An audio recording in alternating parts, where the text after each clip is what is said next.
आज हम बात करने वाले हैं प्रयागराज में लगातार पत्रकारों से जो अभद्रता की जा रही है प्रशासन के द्वारा, इसका जिम्मेदार आखिर कौन है।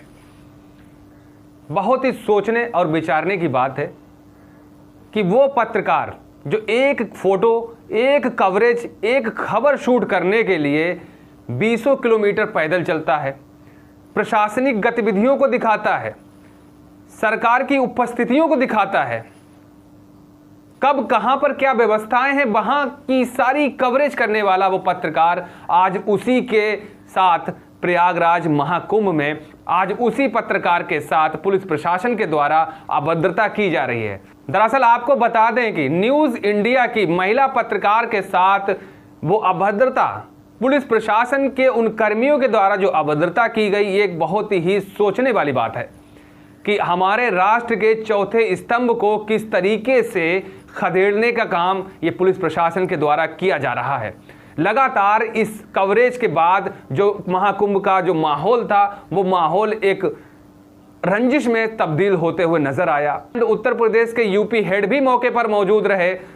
वो लाइव प्रोग्राम के माध्यम से दिखाने की वो कोशिश की जा रही थी कि उत्तर प्रदेश के मुख्यमंत्री योगी आदित्यनाथ के जो आदेश भगदड़ के बाद जारी हुए थे कि समस्त वीआईपी जो पासेज हैं उनको निरस्त कर दिया जाए, पार्किंग सुविधाएं जो हैं वन वे ट्रैक कर दिया जाए, ट्रैफिक व्यवस्था को उचित तरीके से संचालित किया जाए, वो सारे वादे आखिर सीएम योगी आदित्यनाथ के इन प्रशासनिक अधिकारियों के द्वारा, पुलिसकर्मियों के द्वारा नतमस्तक होने के बाद उन सभी आदेशों को दरकिनार कर दिया गया। आखिर क्या हमारे उत्तर प्रदेश पुलिस की ऐसी रूपरेखा हो चुकी है जो सीएम योगी आदित्यनाथ के आदेशों की अवहेलना की जा रही है? क्या महिला पत्रकार के साथ में यह अभद्रता किसी हद तक जायज है? क्या पुलिस कर्मियों के द्वारा एक महिला को उठा के बैरिकेडिंग के साथ फेंक देना यह किस हद तक सही है? ये बहुत ही सोचने वाली और बहुत ही निंदा करने वाली बात है कि हमारे देश का जो चौथा स्तंभ है, जो ग्राउंड जीरो की रिपोर्ट दिखाने का काम करता है, उसी के साथ में ये अभद्रता हो रही है तो आम नागरिक के साथ में क्या होता होगा, बहुत ही सोचने वाली बात है। महिला पत्रकार का कसूर सिर्फ इतना था कि उसने ग्राउंड जीरो की रिपोर्ट दिखाई जहां पर सीएम योगी आदित्यनाथ ने कहा था कि वीआईपी पासेस पर रोक लगा दी जाए, निरस्त कर दिया जाए।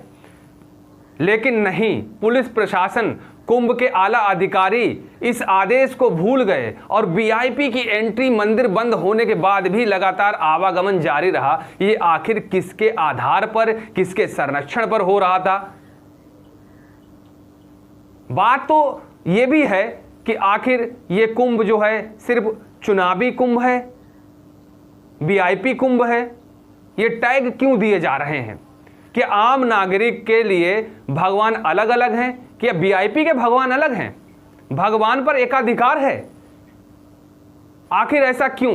हिंदू को लड़ाने का काम किया जा रहा है। अभी तक आप लोगों ने देखा होगा कि मुसलमान और हिंदू को लड़ाने का काम हमारे पॉलिटिक्स में अधिकतर होता आ रहा है, लेकिन अब तो प्रशासनिक अधिकारी हिंदू को लड़ाने का काम कर रहा है। एक जो हिंदू हमारा भाई श्रद्धा में खड़ा, लाइन में खड़ा हुआ भगवान की पूजा करने के लिए पूरा प्रोटोकॉल पैदल चलकर आएगा, वहीं दूसरी तरफ चंद हिंदू आकर अपने उसी भाई को पीछे करते हुए आके वीआईपी ट्रीटमेंट के जरिए अगर हम कहें, वीआईपी टैग के लिए अगर हम कहें, प्रशासनिक अधिकारियों के लिए अगर हम कहें, तो ये किस हद तक जायज है? जब वीवीआईपी पासेस को निरस्त कर दिया गया था तो उन गाड़ियों के ऊपर, 4 व्हीलर गाड़ियों के ऊपर वो टैग क्यों लगे? सबसे ज़्यादा कुंभ में वीवीआईपी उन गाड़ियों के ऊपर वो वीवीआईपी टैग लगा के उन लोगों को सुविधा दी जा रही है जिसके ऊपर उत्तर प्रदेश पुलिस बड़े अक्षरों में लिखा है। आप जगह जगह पार्किंग से निकलते हैं, आपने देखा होगा आगे वाले और पीछे वाले शीशे पर कि यूपी पुलिस लिखा होता है। क्या भाई है इसके पीछे? क्या है? नियम तो सबके लिए लागू है ना, भगवान तो सबके हैं। आखिर एक महिला के साथ ऐसी अभद्रता क्यों है? उत्तर प्रदेश पुलिस हमारी फोर्स की अगर हम बात कर लें तो जहां पर कहते हैं कि हर चप्पे चप्पर पर पुलिस बल तैनात है, महिला पुलिस बल भी तैनात है। आप जा रहे हैं कुंभ में तो आप इस बात को देख लीजिएगा कि एक चौराहे पर, एक बैरिकेडिंग पर आपको कितनी महिलाएं मिलती हैं। एक चौराहे पर सिर्फ आपको एक महिला कांस्टेबल मिलेगी। क्या एक महिला, सैकड़ों की संख्या में निकलने वाली महिलाओं के लिए एक महिला कांस्टेबल पर्याप्त है? सवाल तो आप भी ये सोच सकते हैं। सवाल तो एक बनता है कि एक पत्रकार के साथ में यह अभद्रता की जा रही है, सवाल तो बनता है आखिर ऐसा क्यों हो रहा है? जब वहां पर महिला पत्रकार के साथ अभद्रता की जा रही थी तो जो मेल कैंडिडेट थे पुलिस के, उनके द्वारा एक महिला का हाथ पकड़ा गया, उठा के उसको बैरिकेडिंग से बाहर कर दिया गया। क्या यह जायज है? क्या संविधान इसका अधिकार देता है? आपके वो कहां गए? महिला कांस्टेबल आपकी कहां गई? आपकी व्यवस्थाएं कहां गई? वीआईपी पासेस पर आप एंट्री करवा रहे हो, इन आउट करवा रहे हो, वो कहां? वो सारे वादे आपके कहां गए? कुंभ में भगदड़ हुई थी, आपको सबको पता है। उस भगदड़ के बाद 3 अधिकारी नामित किए गए थे कि एक अधिकारी के ऊपर पूरे कार्यभार को ना रखा जाए, काम कम हो सके, अपने दायित्व का निर्वहन करने में कोई कमी ना हो सके। तत्काल प्रभाव से डीजीपी प्रशांत कुमार के द्वारा लगातार वो मीटिंग की गई थी और सीएम योगी की अध्यक्षता में वो मीटिंग संपन्न हुई थी कि कोई भी भगदड़ ना हो पाए। लगातार भगदड़ हो रही है। वहीं हमारे प्रदेश की गोदी मीडिया आज वो कह रही है कि कुंभ में ये सब हो रहा है, कुंभ में वो सब हो रहा है, सारी चीजें दिखाने के लिए तैयार है। शायद इसलिए कि आज उसके एक पत्रकार के साथ गलत हो रहा, उसके रिपोर्टर के साथ अगर ये थोड़ी सी अभद्रता कर दी गई तो मीडिया आज पूरा उफान पर है, एंकर प्रोपोगंडा तैयार करने पर है। बात तो यह भी सवाल खड़ा होता था कि अभी तक भगदड़ हुई, अभी तक कितने श्रद्धालुओं के साथ अभद्रता हुई, अभी तक कितने श्रद्धालुओं की मौत हुई, अभी तक कितने श्रद्धालुओं ने स्नान नहीं कर पाया, अभी तक कितने स्नान करने के लिए श्रद्धालु जो आए थे वो लापता हैं। सवाल तो यह भी है। ये हमारे प्रदेश की गोदी मीडिया आखिर क्या दिखाने की कोशिश कर रही है कि आज आपके साथ अभद्रता हो गई तो आपने टारगेट कर दिया सभी प्रशासनिक अधिकारियों को, डीजीपी, एडीपी, एसएसपी, सबके लिए आपने टारगेट कर दिया कि पोल खोल दिया जाएगा। तब कहां थे आप जब भगदड़ हुई? ग्राउंड जीरो पे जो असुविधाएं हो रही तब कहां थे? आज आप उनको धमकी, प्रशासनिक धमकी दे रहे हैं। ये हमारे देश की है, ये हमारे प्रदेश की गोदी मीडिया है। ये सोचने वाली बात है। एक कहावत बिल्कुल सही कही गई है कि अपने घर में आग लगे तो आग, दूसरे के घर में आग लगी तो तमाशा। ऐसा क्यों? कवरेज में भी भेदभाव। ऐसा क्यों? कवरेज के आधार पर भी भेदभाव। क्या आपको पहले ही बता दिया गया था कि आपको ग्राउंड जीरो से जो सैकड़ों की संख्या में लोग आ रहे हैं इनकी समस्याएं नहीं दिखानी है? कहीं ऐसा तो नहीं कि आपको इसके लिए मोटी रकम दी गई थी प्रशासनिक? कहीं ऐसा तो नहीं कि आपने सब पॉजिटिव दिखाया? ग्राउंड जीरो का कौन दिखाएगा? आपके पास थोड़ी सी अभद्रता हो गई, उसके बाद आपने पूरा आसमान सर पे रख लिया। सवाल तो यह भी बनता है, हमारे श्रद्धालु आपसे यह भी पूछ रहे हैं कि आज आप वो तमाम चीजें दिखा रहे हो कि अब मैं ये कर दूंगा अपनी टीवी स्क्रीन पर। हम आपको वो क्लिप भी सुनाएंगे कि टीवी स्क्रीन पर आपको गोला करके सुनाया जाएगा, सभी अधिकारियों को टारगेट किया जा रहा है। आज आप वो ज्ञान टीवी पर लाइव दे रहे हैं तो अभी तक कहां थे? सवाल तो यह भी है, आपने अभी तक सचेत क्यों नहीं किया श्रद्धालुओं को? भगदड़ के दौरान कहां थे? स्नान घाट पर जो अभद्रताएं हो रही वो कहां थे? ऑटो रिक्शा के नाम पर 2-2 हजार रुपए वसूले जा रहे हैं, अभी तक आप कहां थे? अब आप पोल खोलने पर आ गए हो, प्रशासनिक अधिकारियों की पोल खोलोगे।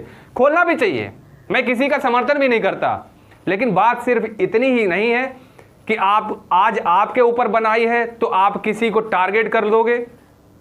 अगर आपके अंदर पत्रकारिता में निष्पक्ष पत्रकारिता कर रहे थे तो आपको उसी समय बोलना चाहिए था।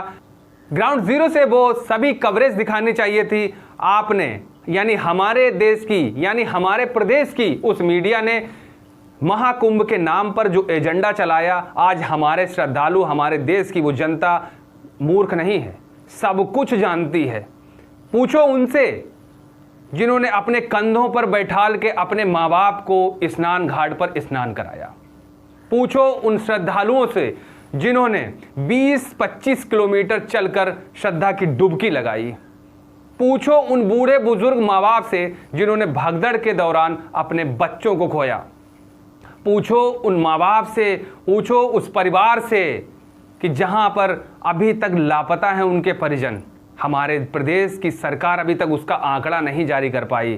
पूछो उस व्यवस्था से कि अभी तक जो ड्रोन, एआई कैमरों की बात हुआ करती थी, आपसे ही पूछ रहा हूं मैं आप लोग जब कुंभ में गए तो आप लोगों ने कितने ड्रोन देख लीजिए, आप मुझे ही बता दीजिए। आप लोगों ने आसमान में उड़ते हुए वो कितने ड्रोन देखे?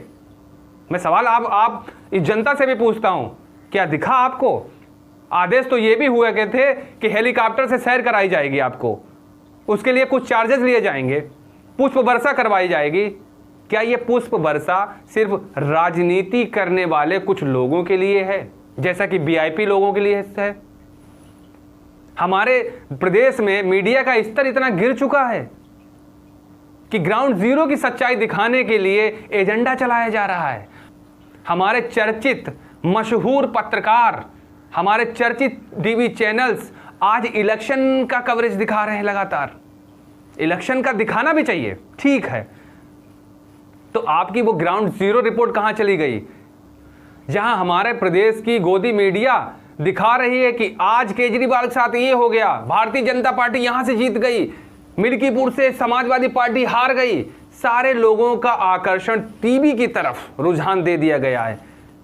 ऐसा क्यों दिखाया जाता है? तो आपके नेटवर्क तो बहुत बड़ा है ना, देश का सबसे नंबर 1 चैनल आपको स्क्रीन पर लिखते हैं, तो आपके नंबर 1 चैनल पर ग्राउंड जीरो की रिपोर्ट दिखाने के लिए वो कहां गई कवरेज?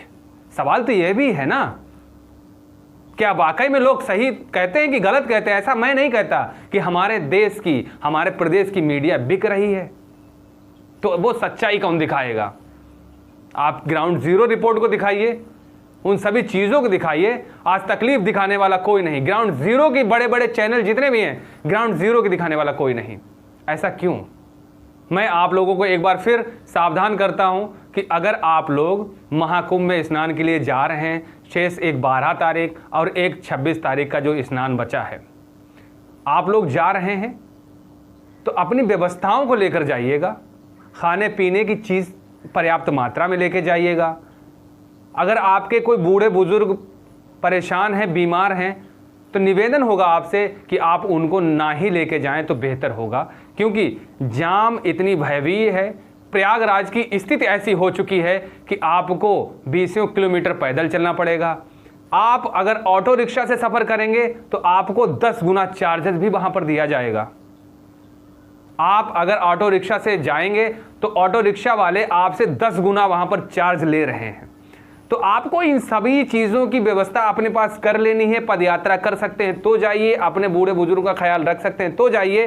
खास करके उन माँ बाप के लिए भी एक मैसेज है कि आपके जो बच्चे छोटे हैं, जो बच्चे अभी कुछ नहीं जानते, तो प्लीज़ आप उन लोगों को महाकुंभ, इस भीड़ भरे करोड़ों की संख्या में श्रद्धालु आ रहे हैं, उनके बीच में लेके ना जाएं।